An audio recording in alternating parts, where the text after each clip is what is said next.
warahmatullahi wabarakatuh.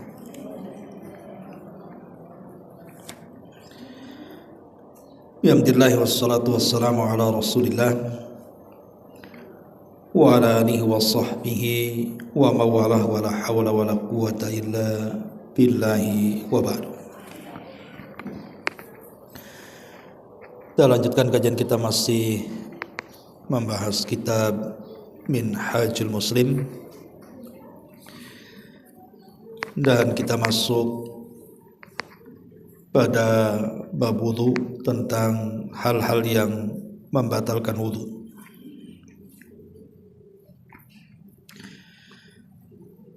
Ma'asyiral muslimat yang dimuliakan Allah Subhanahu wa taala.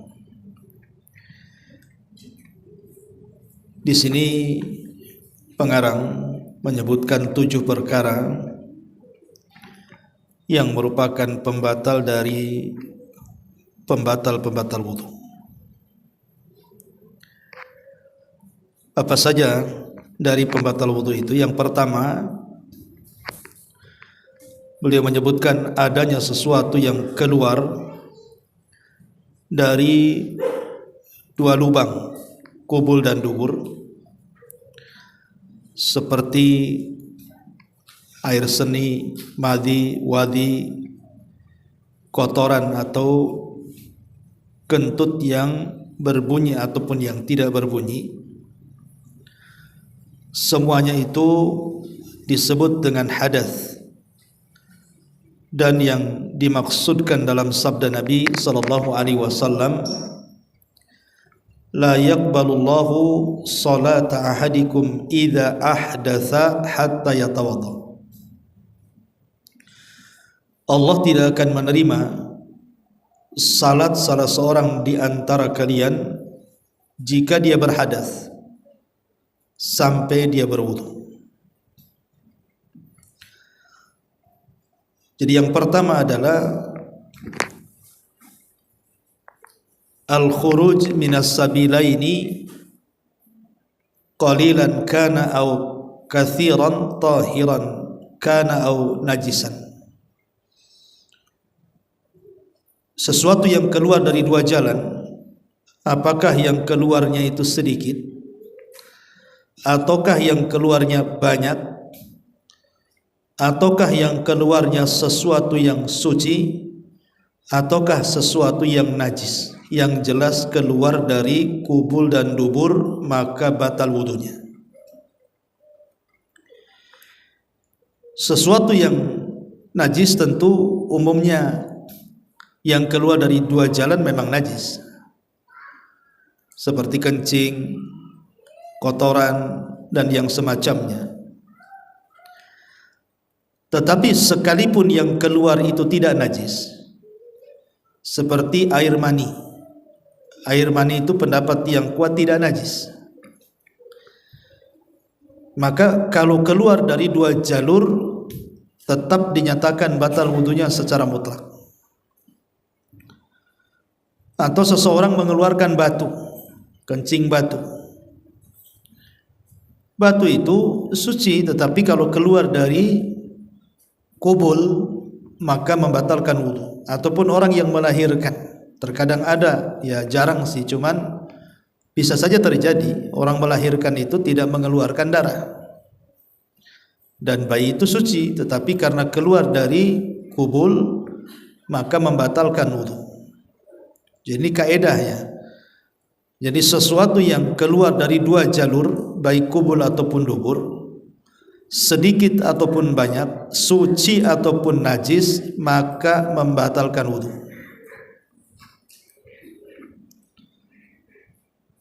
Orang kentut itu kan tidak najis, tetapi karena keluar dari dubur maka membatalkan wudu. Ini yang pertama ya.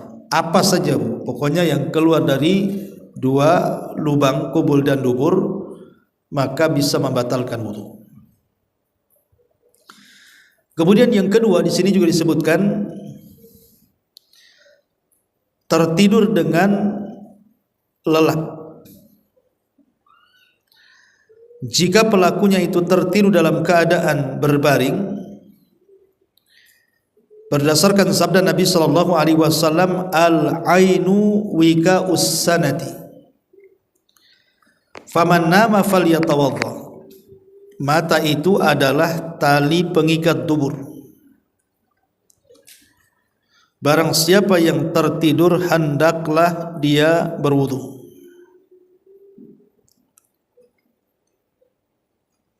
Jadi yang kedua yang merupakan pembatal wudu adalah tidur.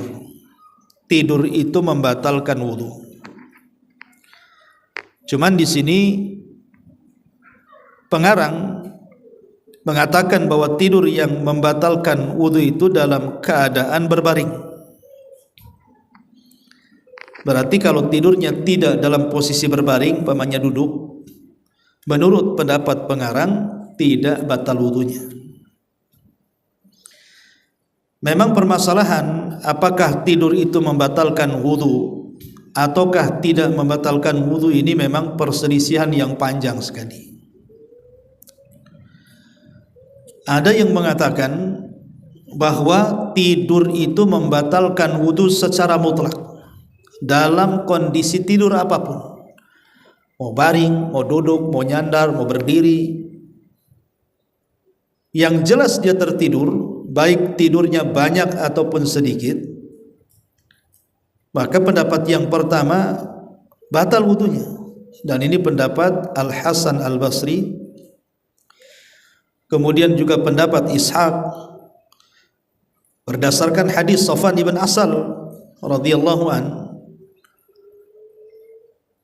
yang disebutkan bahwa karena Rasulullah sallallahu tidak melepas sepatu-sepatu kami selama 3 hari kecuali karena junub.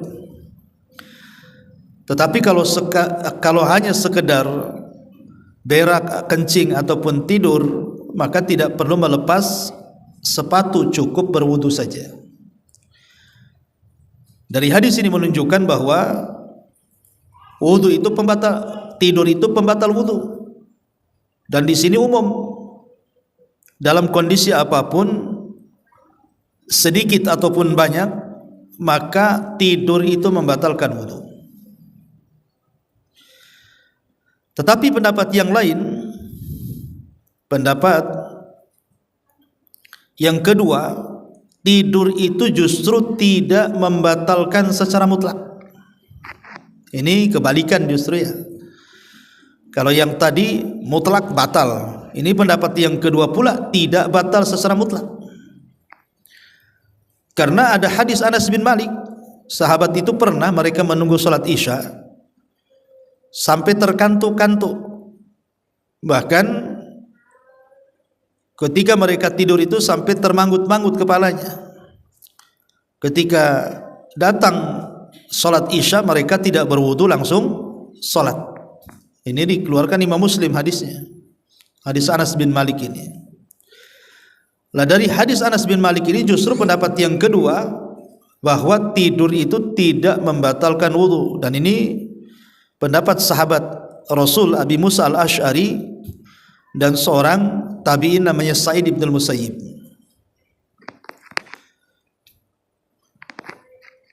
Kemudian pendapat yang ketiga,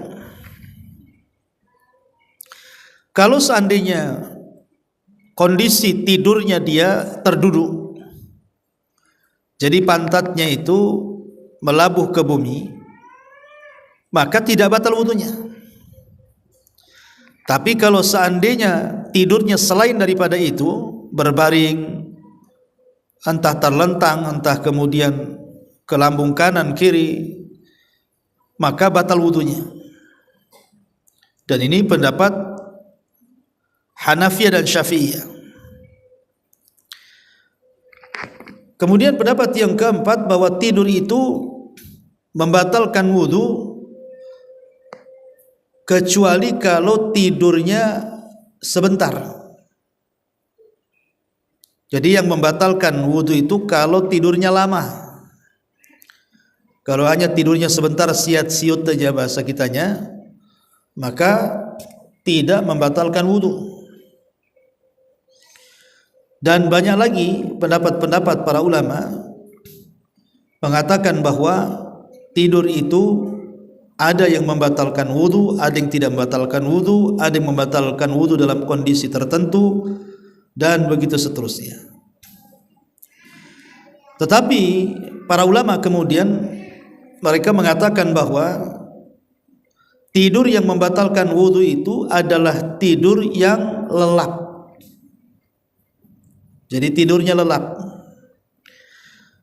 Kalau tidurnya tidak lelap, umpamanya ibu sedang tertidur, kemudian handphone bunyi, ibu langsung bangun. Artinya kan ibu tidak lelap karena paham di sekitarnya. Maka kalau seandainya tidak lelap, maka tidak membatalkan wudu. Jadi kalau seandainya tidurnya tidak lelap, tidak membatalkan wudu. Jadi yang membatalkan wudu itu kalau terlelap, tidak paham di sekitarnya. Mau sebentar, mau lama, yang jelas dia tidak tahu di sekitarnya, maka batal wudunya. Maka batal wudunya. Dan inilah pendapat yang dikuatkan oleh Syekhul Islam Ibn Taimiyah rahimahullahu taala, dan yang dipilih oleh Syekh bin Baz, Syekh Utsaimin, Lajnah Daimah, dan wallahu alam ini yang sahih. Wallahu alam. Jadi definisi tidur membatalkan wudu itu antara lelap dan tidak lelapnya, bukan dalam kondisi duduk ataukah berbaringnya. Jadi kalau seandainya ibu hanya tidur sebentar, kemudian masih mendengar di sekitarnya, masih tergugah kalau ada bunyi-bunyi di sekitarnya, berarti tidak lelap tuh. Lah yang seperti ini tidak batal wudunya. Tapi kalau sama sekali tidak mengetahui di sekitarnya, mau sebentar mau lama, maka itu membatalkan wudu. Wallahu a'lam. Kemudian yang ketiga, di sini tertutup akal dan hilangnya kesadaran. Jadi zawalul aqli, hilangnya akal, entah karena pingsan disebutkan di sini, entah karena mabok, entah karena gila. Maka zawalul aqli, hilangnya akal karena pingsan, karena tidur dan yang semacamnya, maka menurut pengarang di sini batal wudunya. Batal wudunya. Kemudian beliau mengatakan karena saat akal itu tertutup, niscaya seseorang tidak akan mengetahui apakah wudunya itu batal dengan keluarnya kentut misalnya atau tidak. Jadi itu disebut madinatu al-hadath nama ibunya. Jadi diduga ketika hilang akal itu dia mengeluarkan sesuatu, entah itu kentut dan begitu seterusnya. Karena ada satu kisah, jadi ada seorang ulama namanya Ishaq ibn Rahawayh. Ishaq ibn Rahawayh. Ishaq ibn Rahawayh ini kan salah satu ulama Syafi'i yang berpendapat bahwa orang yang tidur duduk itu tidak batal wudunya. Itu pada awal pendapatnya. Jadi satu hari dia ke masjid, kemudian di samping dia itu ada orang yang tertidur sambil duduk. Tiba-tiba kemudian dia mengeluarkan suara. Lah orang yang tidur sambil duduk ini tidak tahu kalau dia mengeluarkan suara kentut. Kemudian setelah datang waktu sholat, tiba-tiba kemudian orang ini langsung sholat.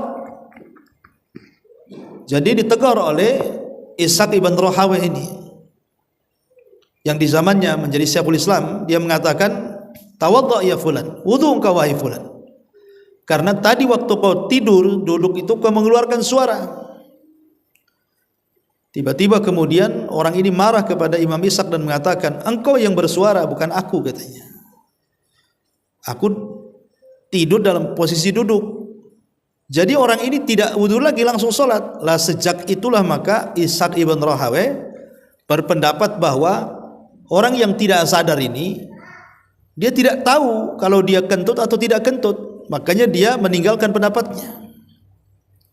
Itulah orang yang hilang akal itu kan tidak tahu, Bu. Inilah penyebabnya kenapa orang hilang akal itu bisa membatalkan wudu. Ya karena memang dia nggak sadar gitu ya. Entah karena pingsan, entah karena mabuk, entah karena gila, entah karena tidur, entah karena pingsan dan yang semacamnya. Ini yang ketiga.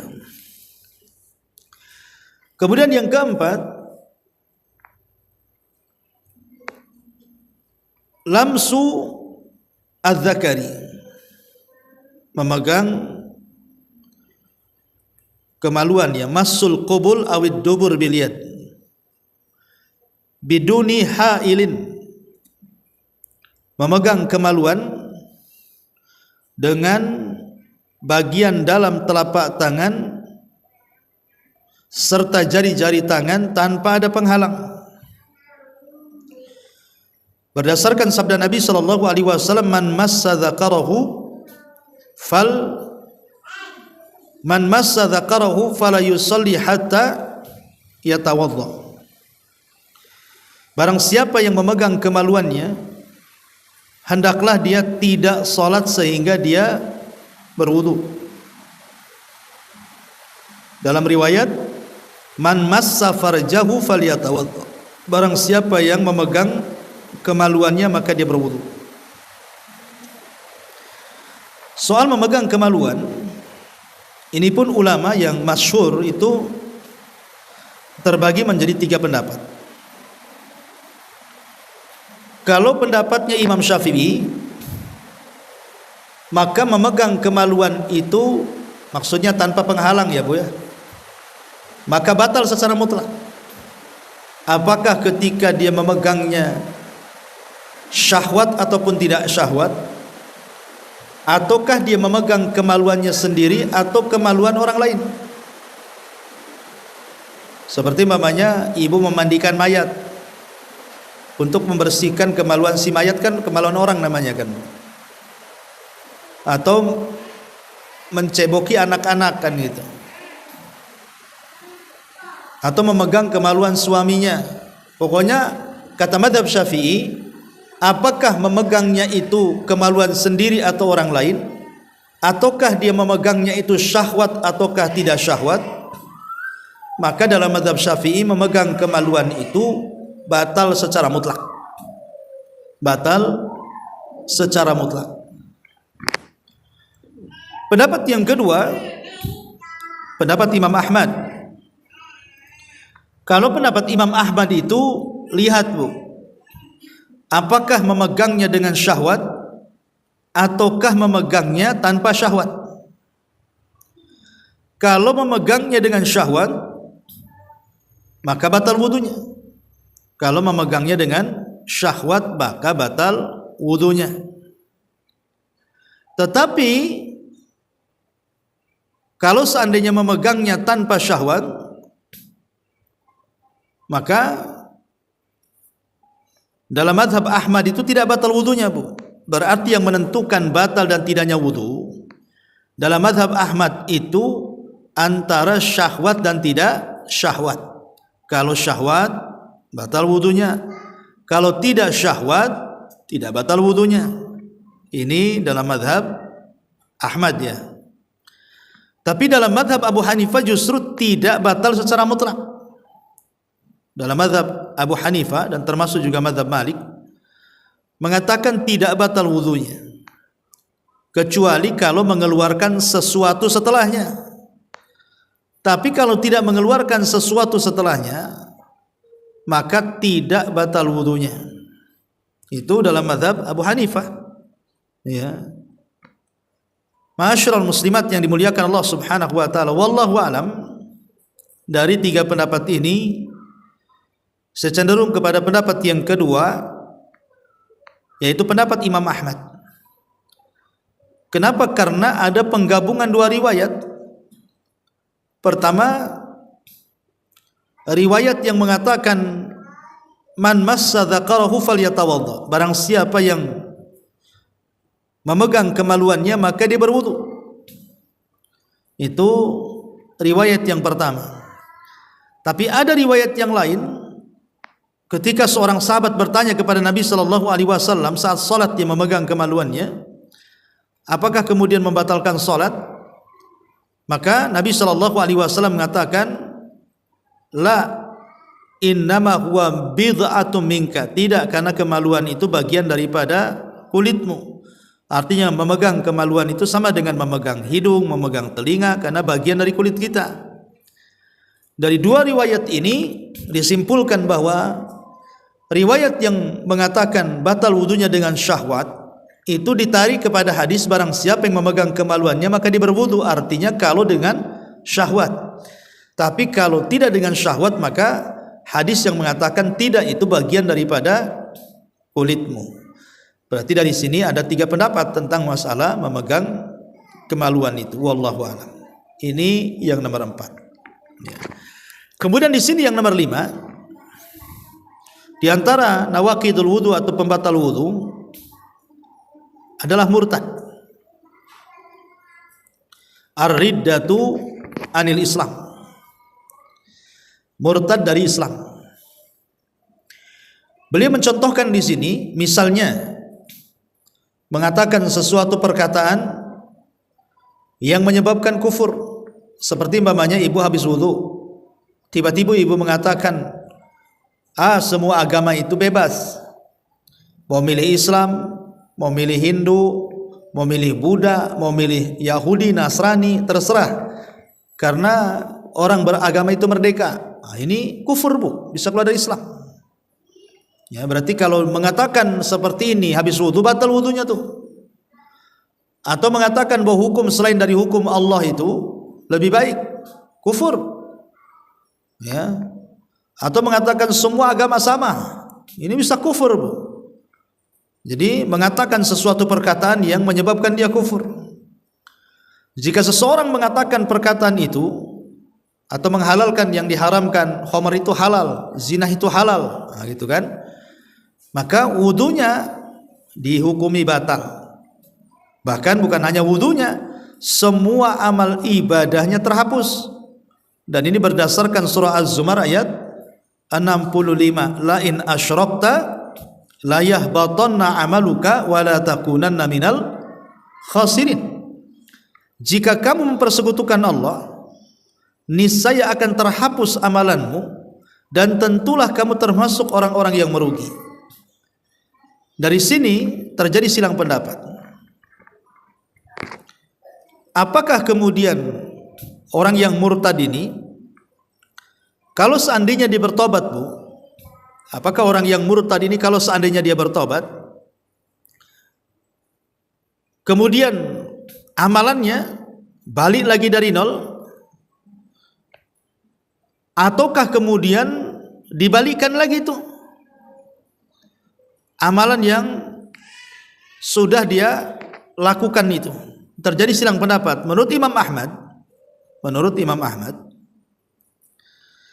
maka kalau seandainya seseorang kemudian dia bertobat setelah kekufuran, jadi orang yang murtad kemudian tobat, kemudian dia beramal soleh, berarti amal solehnya mulai dari nol.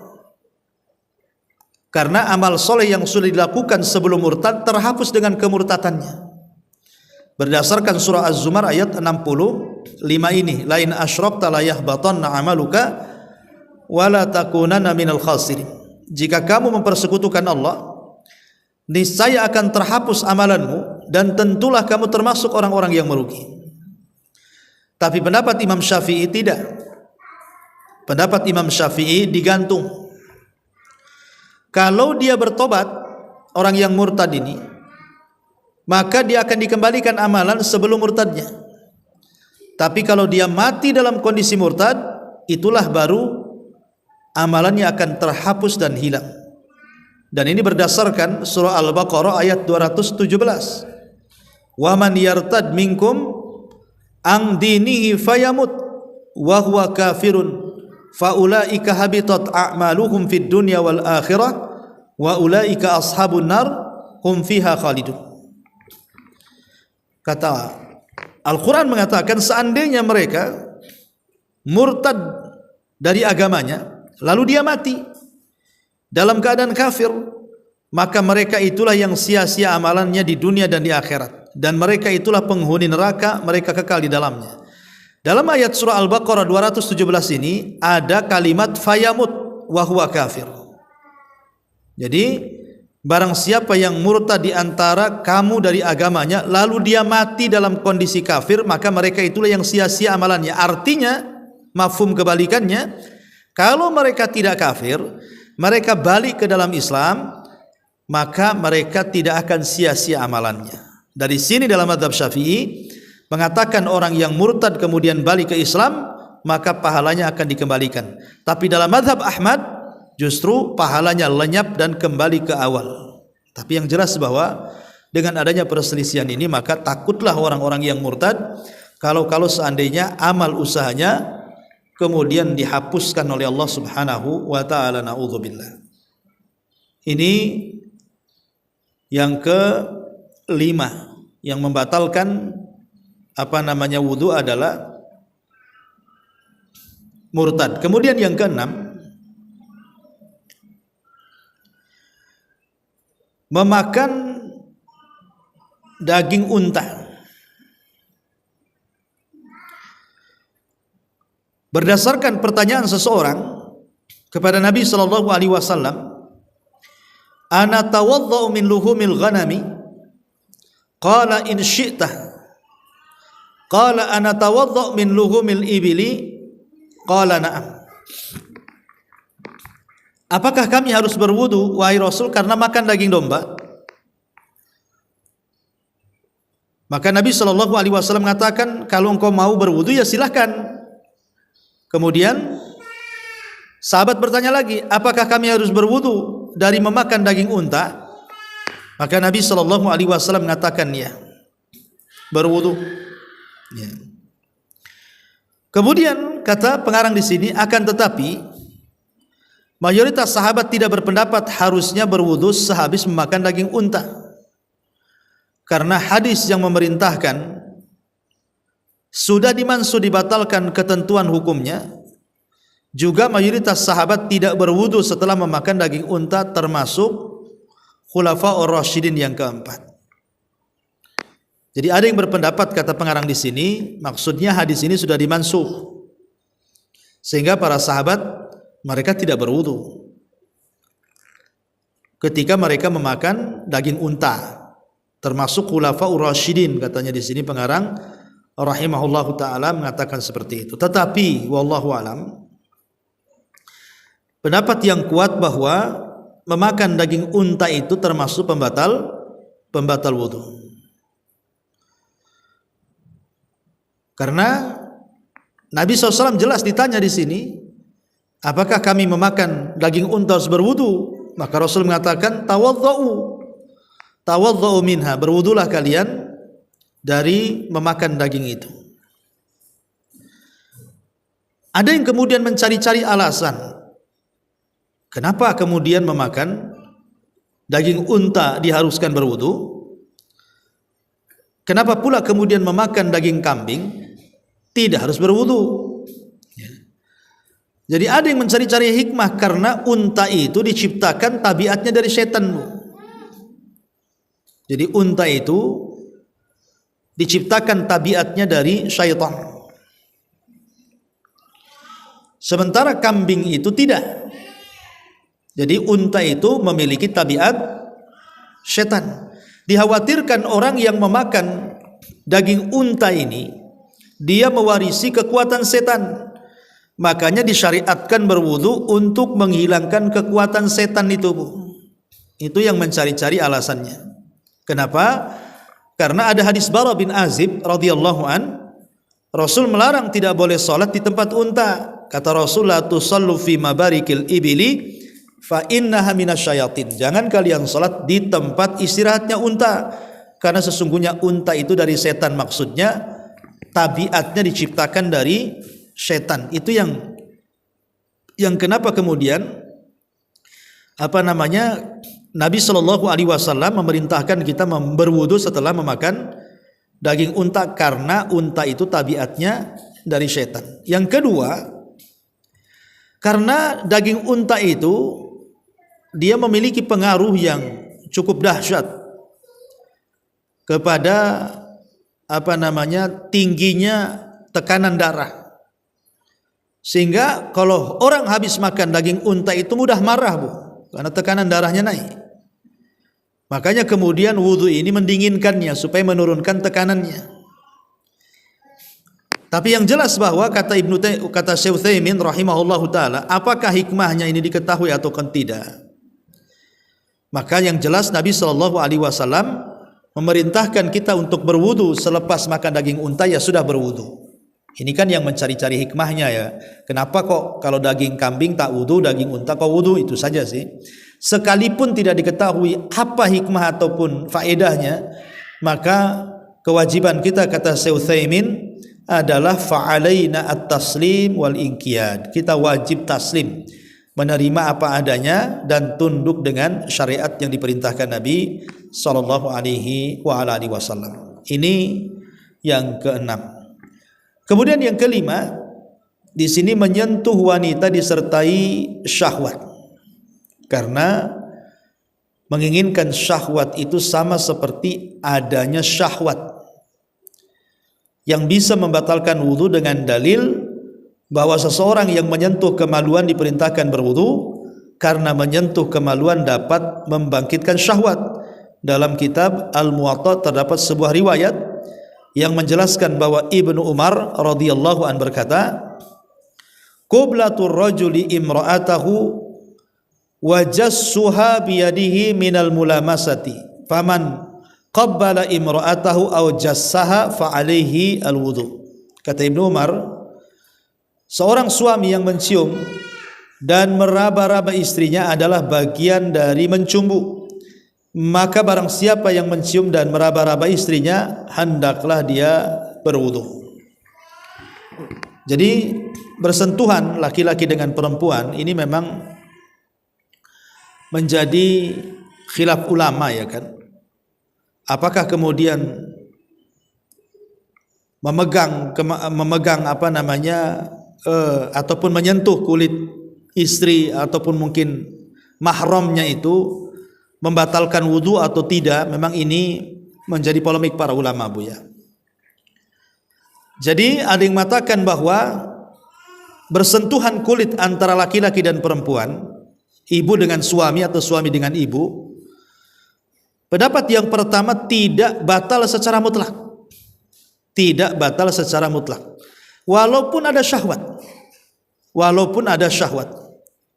Ya, kecuali kalau dia mengeluarkan sesuatu dari kubul dan duburnya, lain kan itu. Tapi kan tidak mengeluarkan sesuatu walaupun dengan syahwat, maka tidak batal wudunya secara mutlak. Ini mazhab Hanafi dan juga satu riwayat daripada mazhab Hambali. Dan ini pula yang dipilih oleh Al-Imam As-San'ani, Syekh bin Baz, Syekh Albani, Syekh Ibnu Utsaimin dan yang lainnya, mengatakan bahwa memegang atau bersentuhan kulit laki-laki dan perempuan itu tidak batal secara mutlak. Dalilnya, pertama hadis Urwah dari Aisyah radhiyallahu anha, di mana Nabi sallallahu alaihi wasallam pernah mencium istri-istrinya, kemudian keluar salat dan tidak berwudu. Ya. Menunjukkan bahwa kalau memang mencium, itu kan bersentuhan namanya mencium kan, Bu. Itu membatalkan wudu, tentu Rasul akan berwudu, tapi Rasul langsung sholat dan tidak berwudu. Ini satu riwayat. Kemudian riwayat yang kedua, riwayat Aisyah juga, di mana dia mengatakan, aku pernah tidur di samping Nabi SAW, sementara kedua kaki Rasul itu menjulur ke kiblat. Kemudian Aisyah tersentuh kakinya, Rasul sedang sholat, tangan Aisyah itu tersentuh dengan kaki Rasul ketika sholat itu. Dan Rasul tidak membatalkan sholatnya. Kalau memang menyentuh kulit laki-laki dan perempuan itu batal sholatnya, tentu Rasul akan batalkan sholatnya kan, Bu. Menunjukkan tidak batal wudunya. Ya. Kemudian juga hadis yang ketiga, Aisyah juga pernah kehilangan Rasul. Kemudian diraba-raba gitu kan.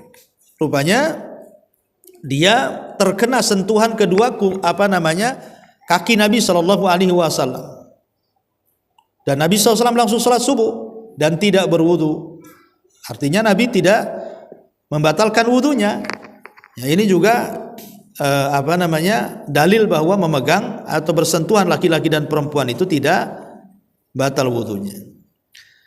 Tetapi dalam mazhab yang lain, bahwa memegang ataupun bersentuhan laki-laki dan perempuan itu batal wudunya, seperti yang disebutkan oleh pengarang di sini. Ini pendapat pengarang yang kita baca, ini batal wudunya karena memang dalam mazhab Syafi'i memang batal wudunya, wallahu a'lam. Tapi pendapat yang kuat saya pribadi tidak batal wudunya. Taib, inilah 7 pembatal-pembatal wudu yang disebutkan pengarang. Kemudian di sini ada faktor penyebab dianjurkannya berwudu. Apa saja? Tempat-tempat ataupun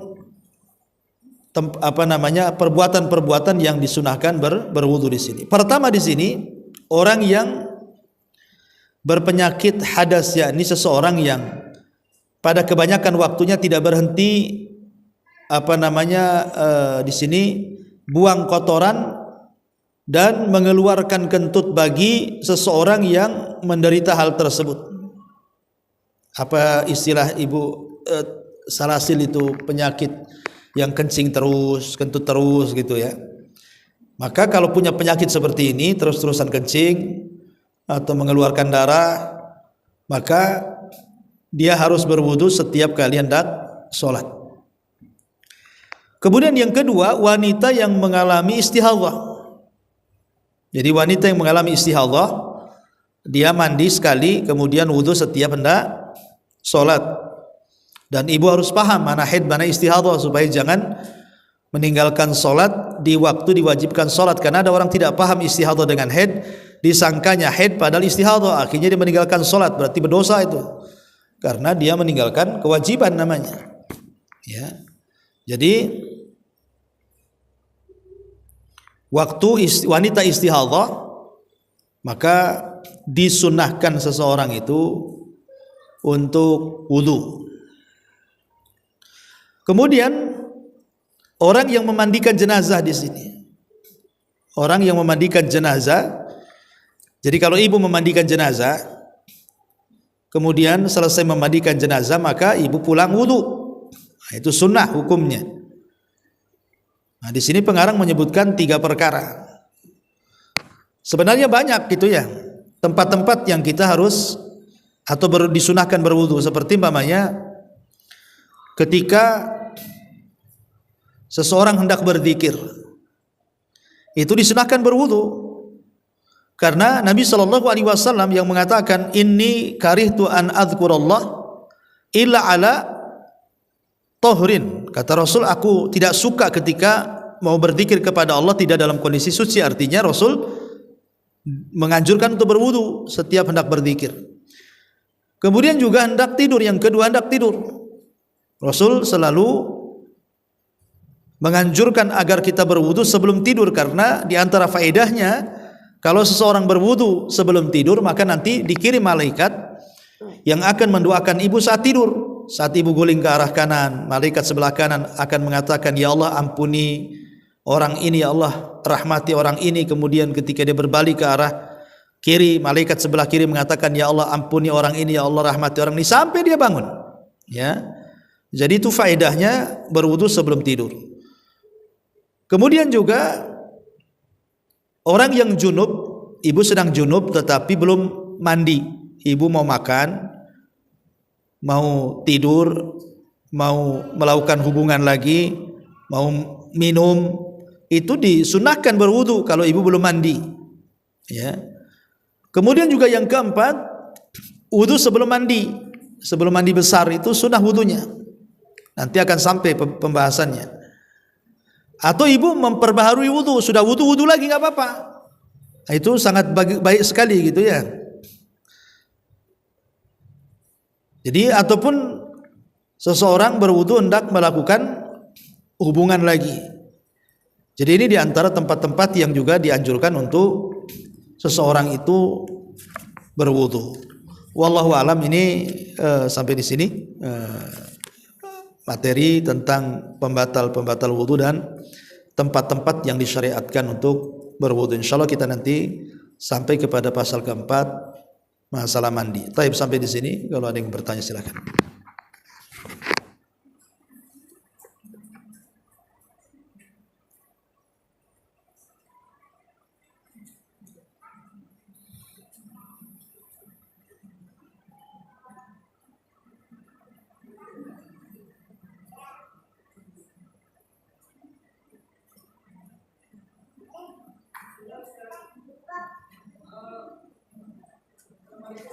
Waalaikumsalam.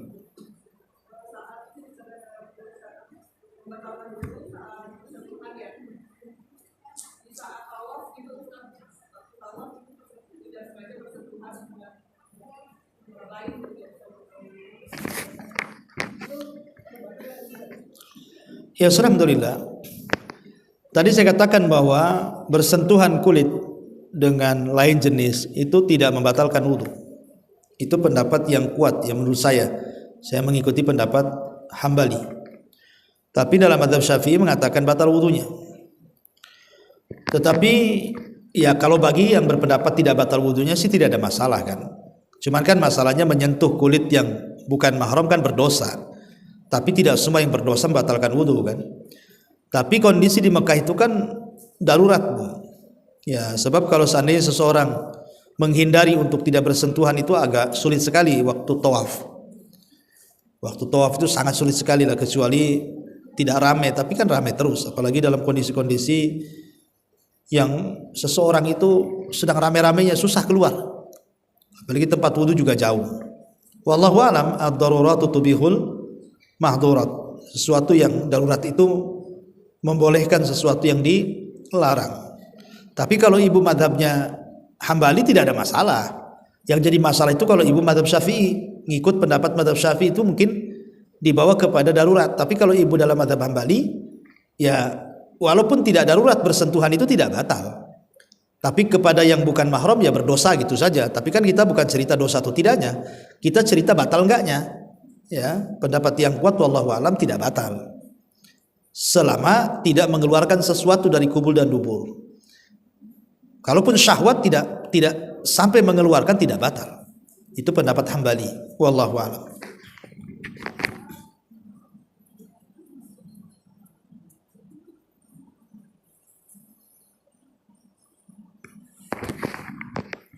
Ya, kalau tidak ada. Ya.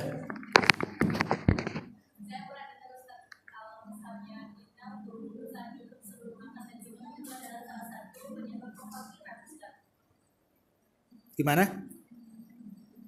Makan dan minum dalam kondisi junub itu katanya menjadi kefakiran.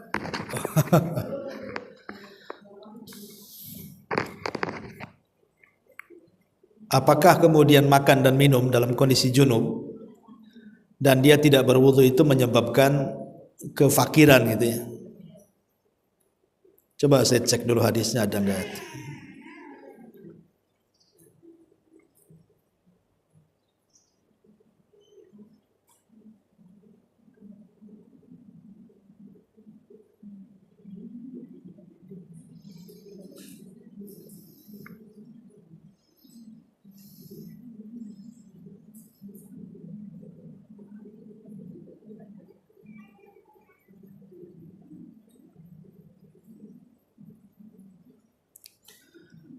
Ya, di sini ada hadis Nabi sallallahu alaihi wasallam mengatakan al-aqlu 'alal janabati yurithul faqra. Makan kepada orang yang junub tanpa berwudu tentunya itu akan mewarisi kefakiran. Tetapi kata para ulama mengatakan bahwa hadis ini laisa bi sahihin. Hadis ini tidak sahih. Jadi ingat, hadis ini tidak sahih. Jadi tidak perlu kemudian takut ya, karena Syekh bin Baz rahimahullahu taala ketika ditanya masalah ini beliau mengatakan la haraja fi dzalika, la haraja fi dzalika, tidak mengapa soal itu, tidak mengapa soal itu. Artinya beliau melemahkan hadisnya, artinya tidak ada hadisnya yang mengatakan seperti itu, tidak sahih hadisnya, sehingga tidak perlu ditakutkan. Wallahu a'lam.